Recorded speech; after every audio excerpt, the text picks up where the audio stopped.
ایک خوبصورت جنگل تھا جہاں سب جانور خوشی سے رہتے تھے۔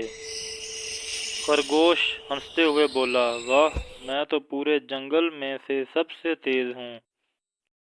خرگوش کچھوے کو دیکھ کر، ارے کچھوے، تم تو بہت سست ہو، ایسے تو زندگی بھر بھی منزل تک نہیں پہنچ پاؤ گے۔ کچھوا مسکراتے ہوئے بولا، رفتار سب کچھ نہیں ہوتی، مسلسل کوشش بھی ضروری ہے۔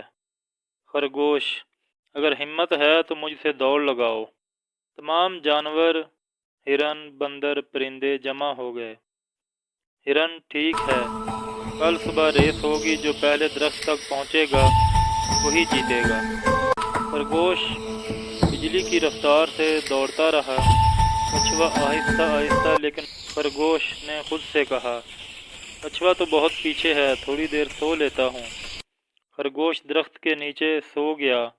کچھوا پسینہ بہاتا آہستہ آہستہ چلتا ہوا آگے بڑھتا رہا۔ کچھوا منزل کے قریب پہنچ گیا۔ جانور خوشی سے، کچھوا جیت گیا، کچھوا جیت گیا۔ خرگوش گھبرا کر جاگا، لیکن اب بہت دیر ہو چکی تھی۔ خرگوش شرمندہ ہو کر، مجھے اپنے غرور کی سزا مل گئی۔ خرگوش کچھوے سے کہنے لگا، مجھے معاف کر دو، میں نے تمہیں کمتر سمجھا۔ کچھوا مسکرا کر بولا، کوئی بات نہیں، ہم سب غلطیوں سے سیکھتے ہیں۔